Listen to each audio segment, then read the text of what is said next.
لو بقالك كتير ما بتحلمش بكوابيس اتفضل معانا وانا هحكي لك اجمد كابوس ممكن تسمعه وتشوفه في حياتك. قصتنا بتبدأ بسلون وهي بتجري وبيبان انها بتهرب من حد، ولما جرس التليفون بيرن بترد وبتستنجد باللي بيتصل انه يلحقها لانها مخطوفة، وبتتفاجئ لما تلاقي اللي على التليفون عارف اسمها وبيتضح انها بتكلم الخاطف شخصيا واللي هو مستر رورك. وفجأة بنسيب سلون لمصيرها اللي ما نعرفش هو ايه، وبنروح نتعرف على جوليا اللي بتشتغل في جزيرة كده شبه جزر المالديف اللي صورها بتتحط على الديسكتوب دي. بيبان على جوليا انها موظفة سعيدة بشغلها، وبتشوف ان طيارة الضيوف وصلوا فبتروح تبلغ رورك، وهنا بنفهم ان رورك الخاطف هو صاحب الجزيرة. بتروح جوليا واللي بتكون مساعدة رورك الشخصية هي ومجموعة من الموظفين عشان يستقبلوا الضيوف، وبيكونوا باتريك وجوين وجي دي وبراكس وميلاني. كل واحد من دول جاي لوحده ما عدا جي دي وبراكس لانهم اخوات، وبيتضح انهم كسبوا في مسابقة عملها رورك كنوع من انواع الدعاية لجزيرته. وبتقول لهم جوليا ان كل المطلوب منهم هو انهم يستمتعوا ويعيشوا حلمهم اللي كتبوه في الاستمارة، واللي رورك هيساعدهم انهم يحققوه، وبعد كده يكتبوا تقييمهم على النت وشكرا. بنلاحظ وجود راجل كبير بيراقبهم وبيكون مظهره كده زي المتشردين. الراجل ده اسمه دايمون وخلينا فاكرينه كويس. المهم ان كل واحد من الضيوف بيروح على اوضته عشان يجهزوا بالليل لمقابلة رورك، وبتلمح جوين في اوضتها شخص مرعب لكنه بيختفي في ثانية، وبتتخيل انها مجرد تهيؤات. اما جوليا لما بتخرج من عند جوين بعد ما وصلتها لاوضتها بنلاقيها بتنزف من مناخيرها دم وبتحاول تداريه. وبالليل فعلا بيتجمعوا كلهم مع رورك وبيقول لهم ان دي جزيرة الاحلام هتحقق لهم احلامهم، بس للجزيرة شروط، وهي ان لكل واحد فيهم حلم واحد بس يحققه، والاكيد ان الجزيرة هتحقق له حلمه، لكن اللي ما نعرفوش هي اثار الحلم ده ايه، واللي لو ما عجبتش صاحبها لازم يخوض التجربة كاملة، ما ينفعش يوقفها ولا يتراجع عن حلمه في النص. وبتبدأ الأحلام بحلم جي دي وبراكس اللي بياخدهم رورك لمكان فيه كل الحرام اللي ممكن تتخيله، الليلة خمرا ونساء ورجال برضه عشان براكس شكله كده بسكليتة. بيقول لهم انتوا كتبتوا انكم عاوزين تعيشوا كل حاجة، وهو بيحقق لهم الحلم ده وهيعيشوا في الفيلا دي بكل اللي فيها لمدة اسبوع. طبعا بيطيروا من الفرحة، وبنلاحظ ان براكس هو كمان بيشوف الشخص المرعب اللي شافته جوين، ولكنه بيختفي بسرعة وبيتخيل براكس انه تقل في الشرب شوية. تاني يوم بتصحى جوين بتلاقي موظف في الجزيرة جوه اوضتها، بتتخض جدا لكنه بيقول لها انه مستر رورك في انتظارها، فبتروح تقابله وبتكون مقابلتهم اشبه بجلسة علاج نفسي. بيقول لها رورك ان حلمها غريب ومختلف، اللي طلبته هو انها تبطل تحس بالندم، وانها عاشت عمرها كله بتندم على حاجات كتير. بيسألها عن اكتر لحظة نفسها تغيرها، فبتقول له رفضها لحبيبها ألين لما تقدم لها، وانها رفضته عشان دايما بتشوف نفسها قليله وما تستاهلش تتحب، فما كانتش مصدقه انه بيحبها بجد. فبيقرر روركي يمنحها الفرصه التانيه عشان تصلح غلطتها، وبيفتح لها باب بتلاقي نفسها في نفس المطعم اللي ألين اتقدم لها فيه. بتفتكر ان روركي صمم لها الديكور عشان يفكرها بالموقف ويعالجه كانه علاج بالصدمه، لكنها بتتفاجئ لما بتشوف ألين قاعد مستنيها.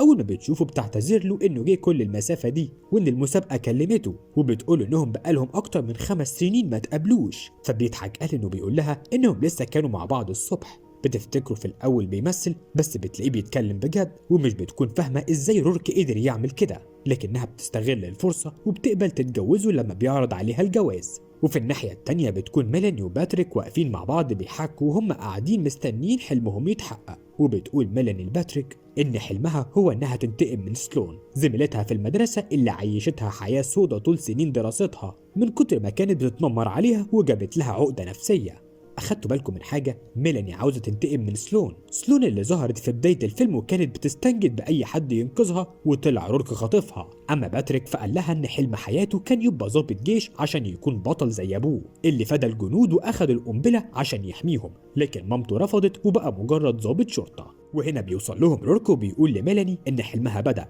وبيطلب منها تطلع بالأسانسير لدور معين وهناك هتبدأ تحقق حلمها. فبتطلع ميلاني وكلها حماس وبتلاقي نفسها داخلة مكان زي الكنترول روم.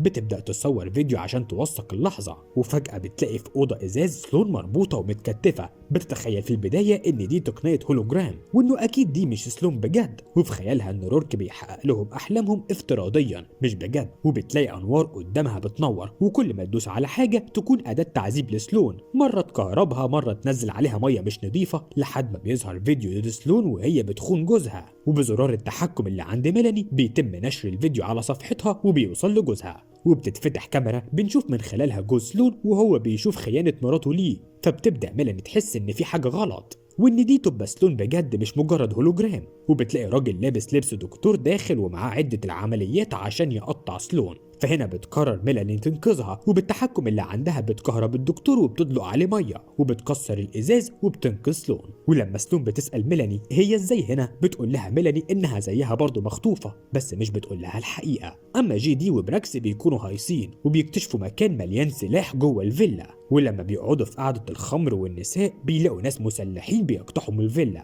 فبيحاولوا يهربوا ويدخلوا الأوضة السرية اللي اكتشفوها، لكن للأسف مش بيلحقوا يدخلوا لأن البنات اللي كانوا معاهم بيختاروا يدخلوا هما ويقفلوا الباب، وبيبيعوا جي دي وبراكس. طبعا ده بيوقعهم في ايد المسلحين اللي بيقولوا لهم انهم صحاب الفيلا دي، وان الفيلا دي كان فيها فلوس واتسرقت. بيحاولوا يقنعوهم انهم هنا تبع مسابقة رورك، لكن لا حياة لمن تنادي، محدش مصدق قصتهم. وباتريك كمان بيكون بيعيش حلمه لما رورك بيلبسه لبس ضابط جيش وبيوديه للغابة وبيقول له من هنا هتبدأ رحلتك. بيظهر دايما لباتريك وبينصحه يهرب، وبيقول له ان الجزيره مش احلام زي ما هو فاكر، دي مجرد كوابيس هتؤدي لموته. بيحصل هجوم في اللحظه دي من ضباط جيش على باتريك، وبيخلع دايما من غير ما حد يشوفه، وبيحاول باتريك يقول لهم انه ضابط زيهم لكنهم مش بيصدقوه، وبيودوه للقائد بتاعهم اللي بيكتشف انه ابوه. بيسحبوا القائد من سلسلته وبيلاقي عليها اسمه، فبيستغرب ازاي باتريك لابس سلسله باسمه وصورته، مش بيلحق يفهم منه لانه بيحصل هجوم عليهم. وباتريك كل ده متخيل ان رورك جايب له شبيه لابوه اللي مات بطل عشان يعيشه حلم انه بيشتغل معاه.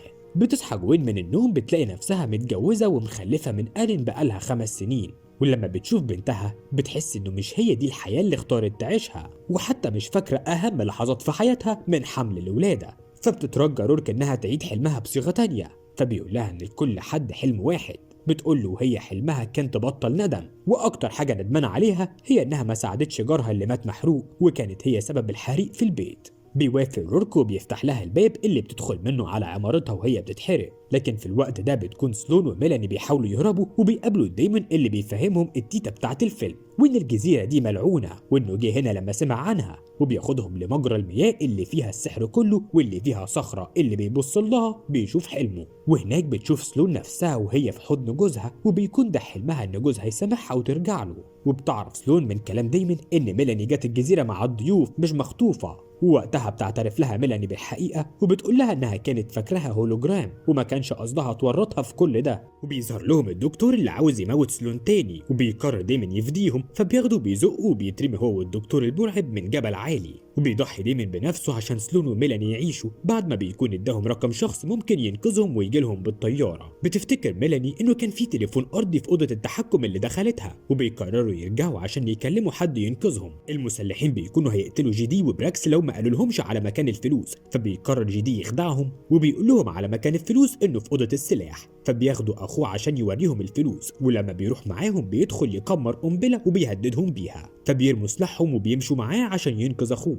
وفي الوقت ده بيكون باتريك وابوه بيتكلموا، وبيحكي له باتريك انه ابنه في المستقبل، وان ابوه مات بطل بعد ما ضحى بنفسه في فنزويلا عشان ينقذ جنوده. بيتصدم الاب وبيقول له ان معنى كده انه هيموت دلوقتي لانهم متجهين لمهمه في فنزويلا.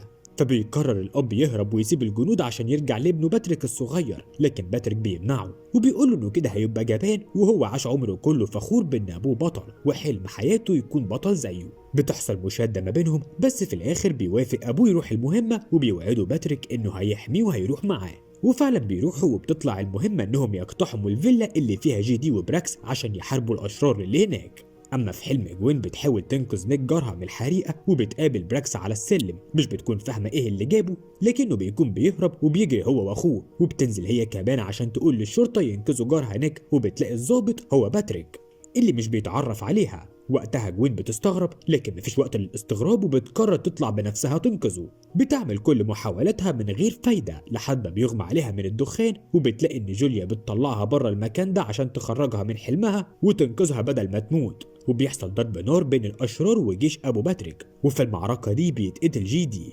بيتصدم براكس، لكن ما بيكونش في حل غير انه يهرب مع باتريك اللي بيطلب منه ابوه يمشي، وبيضحي ابوه بنفسه عشان يحمي الباقي، وبيموت بطل زي ما مات زمان بطل. وفي اوضه الكنترول بتلاقي سلون وميلاني باتريك وبراكس داخلين عليهم وبيقولوا لهم انهم لازم يهربوا وانهم في مكان خطر على الكل. بيجروا مع بعض وفجاه بيقابلوا رورك وبتحصل مواجهه معاه، وبتيجي جوين وبتفضحه وبتقول لهم انهم هنا مش عشان يحققوا حلمهم، لكن كلهم هنا عشان يحققوا حلم شخص تاني وهو نيك. بنكتشف وقتها ان براكس بيبقى زميل نيك في الجامعه، وجوين جارته، وميلاني حبيبته، وباتريك ضابط الشرطه اللي جه وقت الحريقه. يعني نيك هو العامل المشترك اللي بينهم كلهم. مش بينكر رورك ده وبيقول لهم فعلا عشان نيك يرجع يعيش تاني لازم كلهم يموتوا. بيسمعوا صوت الطياره اللي طلبوها بتوصل، فبيضربوا رجاله رورك وبيحاولوا يهربوا، ولما بيقفوا قدام الطياره بيلاقوها بتنفجر قبل ما تنزل، لان الاشرار المسلحين دول ما بيموتوش وبيكونوا زي الزومبي، بيضربوا صاروخ على الطياره وبيفجروها. فبيهربوا كلهم للكهف اللي وداه لهم دايمون، وبتحكي سلون وميلاني ليهم ان الكهف ده فيه الميه اللي هي اساس السحر. بيقترح عليهم باتريك انه بالقنبله اللي معاهم يدمروا الصخره اللي فيها الاحلام جوه الميه، وبكده الكابوس ده ينتهي. وفعلا بيدخلوا الكهف، لكن هناك بيبدأوا يختفوا عن بعض واحد ورا التاني، وبنشوف مجموعة مشاهد لكل واحد فيهم غير مبررة إلا إنها شوية رعب على كوابيس. المهم إننا بنستغرب لما بنلاقي ميلاني بتضرب باتريك بالسكينة، وبتروح لجوين وبراكس وسلون وبتعترف لهم إن هي اللي مجمعاهم كلهم هنا، وإن ده حلمها هي، لأنها عاشت عمرها كله حاسة إن في حاجة ناقصة بسبب تنمر سلون عليها، والوحيد اللي حسسها بحب كان نيك. وكلهم كانوا السبب في موته، سواء جوين اللي تسببت في الحريق، او براكس اللي هرب من غير ما ينقذه، او باتريك اللي رفض يطلع ينقذه وقرر يستنى المطافي، وطبعا سلون معاهم عشان هي اللي حسستها بالنقص طول حياتها. بنلاقي ان باتريك لسه ما ماتش وبيكون مصاب من سكينة ميلاني. بيظهر رورك وبتقول لهم ميلاني ان رورك الجني بتاع الجزيرة دي، وان جوليا هي مراته وحب حياته وبيعمل كل ده عشانها. بينفذ طلبات الجزيرة عشان جوليا تفضل معاه، لأن جوليا كل فترة بتموت بسبب مرضها، والجزيرة بتحييها وترجعها له تاني، وبتكون ناسية إنه جوزها، وبيتعرف عليها من تاني وبتمرض وبتموت وهكذا. بياخد منهم رورك القنبلة وبيرميها في المية، وبيقول لهم عشان مراته جوليا لازم حلم ميلاني يكمل للآخر، وبيخرج وبيسيبهم، وبيقابل جوليا اللي بتكون خلاص بتحتضر، وبتقول له إنه لازم يكون عادل، وكل واحد من دول عنده حلم لازم يحققه. مش ميلاني لوحدها اللي تحقق حلمها، اي حد بيدخل الجزيره لازم حلمه يتحقق، وساعتها بتموت جوليا. بيرجع لهم رورك مره تانية وبيقول لهم ان من حقهم احلامهم تتحقق، فبتشرب سلون من الميه بسرعه وبتقول ان حلمها ان ميلاني ترجع لنيك للابد، يعني من الاخر تموت وتروح له وتريحنا كلنا من الكابوس ده. حلم صايع وذكي من سلون، وفعلا بيطلع نيك من الميه، واللي بيتضح انه هو الشبح اللي بنشوفه من اول الفيلم. بيكون محروق ومتفحم، بيسحب ميلاني ليه وبيغرقها معاه وبتموت، لكن ميلاني قلبها اسود، بتفرفر في الميه وبتطلع منها عشان ترمي عليهم القنبله ويموتوا معاها. ولما بترمي القنبله بترجع تاني للميه لما نيك بيشدها. وقتها بيقرر باتريك يضحي بحياته، وبيرمي نفسه على القنبله وبينقذ الباقيين، وبيموت هو. بيموت بطل زي ما حلم طول عمره. وفجاه بنشوف جوين وسلون وبراكس في الجزيره وكأنه مفيش حاجه حصلت، وبيعلق لورك صوره باتريك مع باباه، لان الاتنين ابطال ضحوا بحياتهم عشان الباقيين يعيشوا.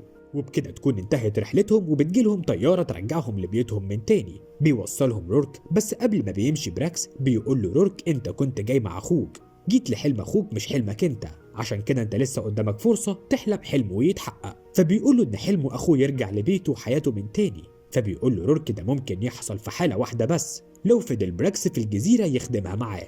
فبيوافق براكس على الشرط ده، وفي اللحظة دي بنلاقي جيدي رجع وبقى في الطيارة حي مع جوين وسلون. وبيخلص الفيلم على كده وبنصحى من الكابوس ده أخيرا. قولوا لي بقى، عمركم حلمتوا بكابوس أوحش من كده؟ الفيلم ده من كتابة ريم هشام المعاليفي وتعليق صوتي ستيفن حليم. وبكده يكون الفيلم خلص. لو عجبك الفيديو ما تنساش تدوس لايك وتشترك في الصفحة عشان يوصلك كل فيديوهاتنا الجديدة.